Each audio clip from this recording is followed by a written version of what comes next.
What was national service? National service is one of those subjects which everyone thinks they know something about, and they're very quick to tell you what that something is. When they do, say to them, "Go on then, give me 10 facts about national service." Facts, not legends, not gossip, not tall stories, not cliches. Facts. 10 facts about national service. Many of them will hesitate. Some will be smart, turn the argument round and say, "All right, clever clogs, you give us 10 facts about national service." Okay, stand by. Number one, people seem to think that national service is all about spit and polish and swearing sergeants and what everybody refers to as square bashing without necessarily knowing properly what it is. Well, it was about that, but it wasn't about that anything like all the time.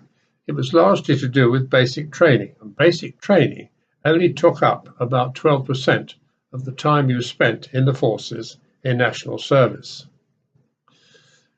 The rest of the time, the other 88%, you could have been doing anything. A lot of it abroad. There was a lot of service abroad. There was some active service too. And many people may not know that nearly 400 national servicemen died in national service in action or accidents. Number two, the suggestion that it was all absolutely awful, the assumption that it was all going to be and turned out to be absolutely awful. Not necessarily so. Some young men found, perhaps to their surprise, that they liked it. And when their 2 years was over, they signed on as regular soldiers for 3 years, 6 years, 9 years, whatever. Number three, you may be surprised to discover how many men altogether did it. It ran from 1948 to 1963, and during that time, 2.5 million young men did national service. Number four, after basic training, what did they do? Quite a lot were taught a trade because the army needed tradesmen for a whole range of activities, for example, mechanics, electricians, physical education instructors, telegraphists, all sorts of things. And these young men were properly trained, and when the army trained you, they did train you very well. When they'd finished teaching you, you stayed taught.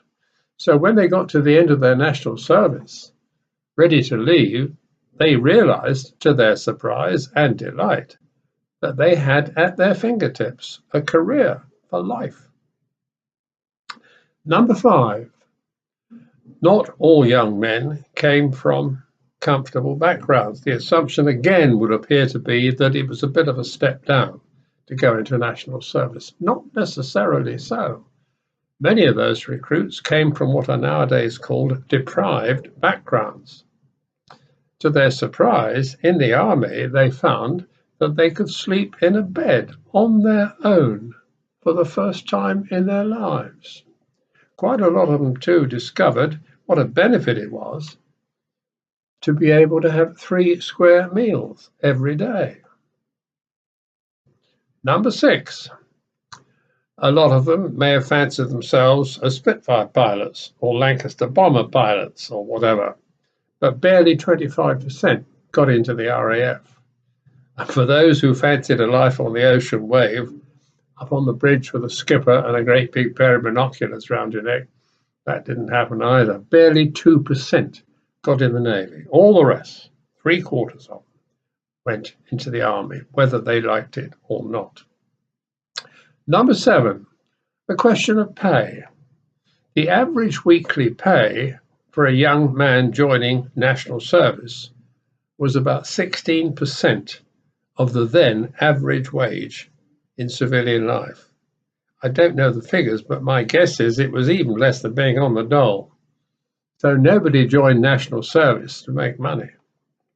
Number eight, quite a lot of them applied to get commissions to become officers, and a lot succeeded. Not only that, Some of them liked it. Well, they liked being an officer. Many of them would, wouldn't they? So at the end of their 2 years, they too stayed on and on and on. And some gained great promotion. Two became field marshals. And one of those two became the professional head of the entire British Army, an ex-national serviceman. Number 9, at the end of national service, what happened? Short answer, nothing. No grateful government gave you a gratuity to send you on your way.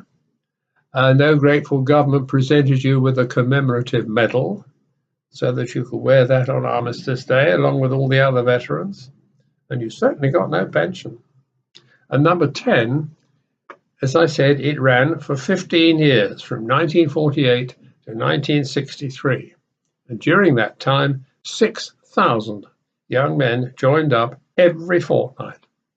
Do the sums, it comes out at 156,000 every single year. With the rise in population, if it were to happen now, as some people suggest it should, that would be even more than 156,000.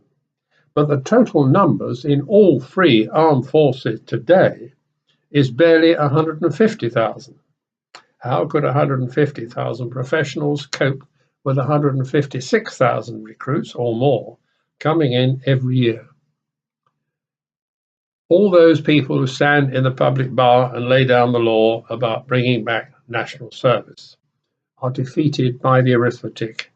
You could not bring back national service today. The arithmetic is flat against it.